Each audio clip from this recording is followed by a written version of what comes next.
Multiplication des attaques meurtrières dans la région de Bandiagara. La DEMA-PIACJ exige l'arrestation des commanditaires.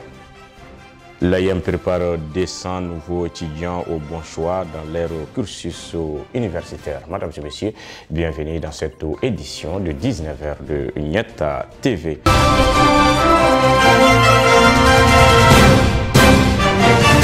C'est le deuxième revers en 2 semaines de notre pays, le Mali, en quête de 30 milliards de francs CFA, le 9 août passé, n'ayant pu collecter que 23 milliards de francs CFA, suivant les commentaires. 10,805 milliards de francs CFA, tel a été le montant total des souscriptions reçues lors de l'émission de bons et obligations assimilables de l'État du Mali le 23 août dernier. Sur cette somme, la Direction nationale du Trésor et de la comptabilité publique et d'agence IEMOA titre ont retenu 9,555 milliards de francs CFA, rejetant ainsi 1,250 milliards. Sur les 9,555 milliards de francs CFA récoltés, les banques maliennes ont contribué à hauteur de 6,1 milliards de francs CFA, suivent les banques du Bénin avec 2,270 milliards de francs CFA et celles de la Côte d'Ivoire et du Burkina Faso. Cette opération, ponctuée par un taux de couverture des besoins de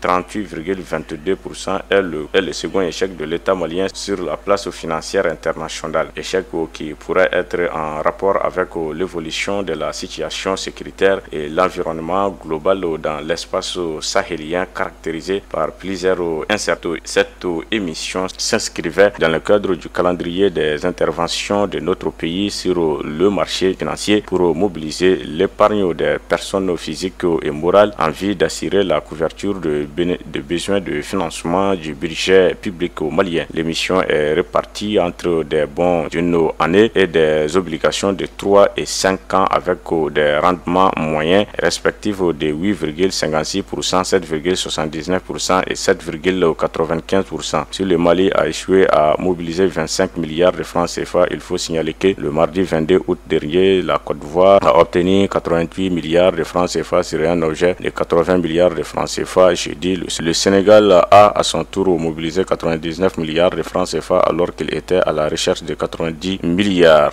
Dans le souci d'orienter les nouveaux bacheliers à faire le bon choix dans les études universitaires, l'association des élèves étudiants au Mali, AIM, en partenaire avec le campus Mali et le club journal des élèves et étudiants du Mali, organise la première édition de la session d'orientation pour les néo-bacheliers après les baccalauréats. Ce sont 200 bacheliers de la rive gauche de Bamako qui bénéficieront de cette formation en information et en guide d'orientation. Abdou Ouattara. La cérémonie officielle de lancement a eu lieu le jeudi 24 août 2023 au lycée technique de Bamako. C'était sous le haut parrainage de l'honorable Suleiman Damele, ancien de l'AM, en présence de la directrice de l'académie d'enseignement de la rive gauche, Madame Kone Orokia-Toudja, et de plusieurs d'autres acteurs de l'éducation. À l'entame de ses propos, Ibrahim Diawara, promoteur du projet, dira que cette formation a pour but non seulement d'aider les futurs étudiants à explorer dans l'espace universitaire, dans la prise de décision, dans les facultés et les choix des filières, mais aussi les amener à manier facilement les outils d'information afin qu'ils échappent aux récurrents problèmes d'inscription en ligne et de la création des comptes de leur bourse. Après plusieurs années de réflexion sur comment apporter des solutions aux différents problèmes auxquels les néo-bacheliers sont confrontés, après la proclamation des résultats du baccalauréat, beaucoup ne savent pas où aller. Ils ne savent non plus comment faire des inscriptions en ligne et créer des comptes pour leur bourse. C'est cette raison que nous avons décidé d'organiser cette première édition qui inclut 200 bacheliers. Ils seront formés pendant plus d'1 mois en informatique car c'est un domaine indispensable dans le processus de l'inscription. Et de poursuivre, nous avons choisi 200 néo-bacheliers dans l'académie de la rive gauche de Bamako et ce choix est fait à travers 5 établissements avec la complicité des autorités administratives de ces écoles. Après l'acquisition de cette formation, ces étudiants doivent aussi à leur tour informer et sensibiliser leurs camarades qui n'ont pas eu la chance de participer à cette formation. Prenant la parole, la directrice de l'académie, Madame Kone Urukia Tudja, s'est félicitée de cette initiative. Ce sont ces genres d'activités qui doivent être la priorité des membres de l'AEM. C'est une première pour cette association des élèves et des étudiants du Mali. Et je peux dire que cette AEM a pris conscience de jouer son rôle. Elle a pour objectif de défendre les droits et l'intérêt des élèves et étudiants. Donc cette session d'orientation des nouveaux bacheliers dans les choix de leurs études universitaires est une bonne chose. J'invite les bénéficiaires de cette formation à suivre avec beaucoup d'assiduité, a apprécié Madame Kone, directeur d'académie d'enseignement de la rive gauche. Pour rappel, la cérémonie a été sanctionnée par la présentation d'un sketch pour sensibiliser les néo-bacheliers à suivre une formation sur le guide d'orientation afin de se faire un bon choix dans leur cursus universitaire.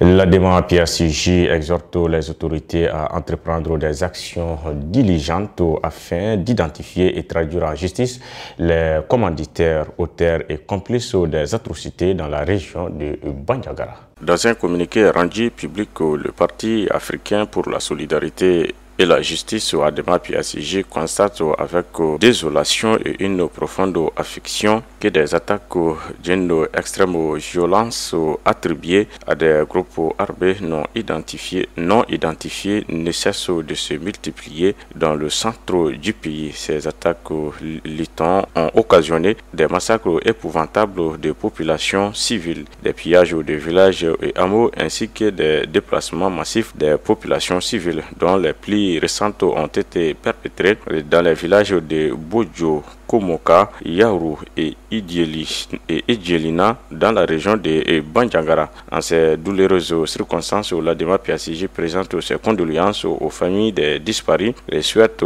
un prompt rétablissement aux blessés. Il condamne aussi ces attaques inhumaines et barbares qui anéantissent presque les villages en n'épargnant ni les femmes enceintes, ni les enfants, ni les greniers, ni les animaux. Devant cette situation de plus en plus périlleuse qui augure d'une grave menace de l'intégrité territoriale et l'unité nationale du pays, le parti lance un appel pressant aux autorités de la transition afin qu'elles s'engagent résolument dans leur rôle régalien de protection des personnes et de leurs biens sur l'ensemble du territoire national. C'est pourquoi ces autorités doivent entreprendre des actions diligentes en vue de rechercher, identifier et traduire en justice les commanditaires, auteurs et complices de ces attaques meurtrières. La DEMA PACJ encourage donc les forces de défense et de sécurité dans leur mission et apporte tout son soutien aux personnes déplacées qui ont subi de lourdes pertes en vie humaine ces derniers temps et qui restent malheureusement toujours sous la menace d'autres attaques.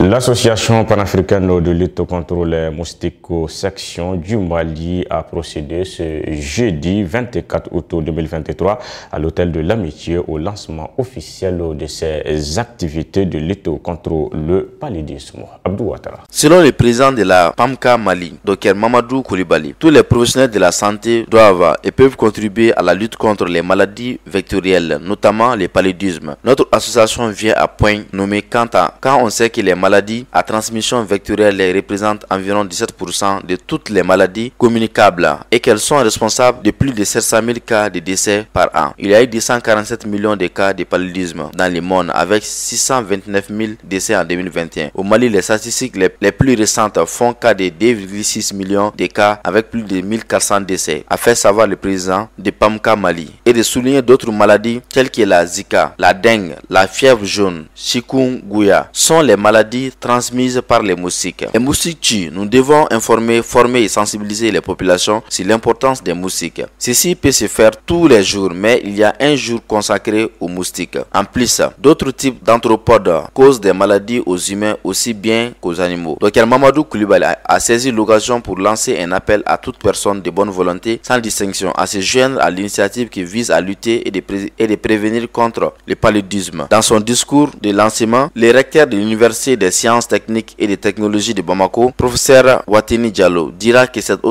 occasion première du genre au Mali a des objectifs qui cadrent avec la politique du Mali en termes de renforcement des capacités de la recherche et de la lutte contre les maladies transmises par les insectes tels que les moustiques. Chacun de nous a une connaissance du paludisme. Cette maladie transmise par la femelle de l'anophèle qui compte parmi plus de 3500 espèces de moustiques connues. Le paludisme, lui seul, a fait plus de 600 000 décès à travers le monde, dont plus de 1000 au Mali. Cette maladie tue un enfant de moins de 5 ans toutes les 2 minutes. En tout cas, pour notre part, je peux vous assurer de l'accompagnement du rectorat pour l'atteinte des objectifs fixés, a rassuré le recteur, professeur Wateni Diallo. Pour rappel, créé depuis 2009 sous l'impulsion d'Emma Orefoua, aujourd'hui directrice exécutive de PAMCA International, de Charles Mbogo et d'Abdoulaye Diabaté du Burkina Faso. L'association panafricaine de lutte contre les moustiques vise dans un premier temps à assurer un engagement utile des jeunes dans la lutte contre le paludisme et pour l'accès à de meilleurs services de soins de santé. Ces objectifs sont aussi de promouvoir la recherche et la lutte contre les moustiques et d'autres anthropodes dans le sens large du terme et disséminer les informations sur la bionomie des moustiques et de ces autres anthropodes à travers l'Afrique et le monde entier. C'est ce qui met fin à cette édition. Merci à vous de l'avoir suivi. Bonne suite de programme sur Nyata TV.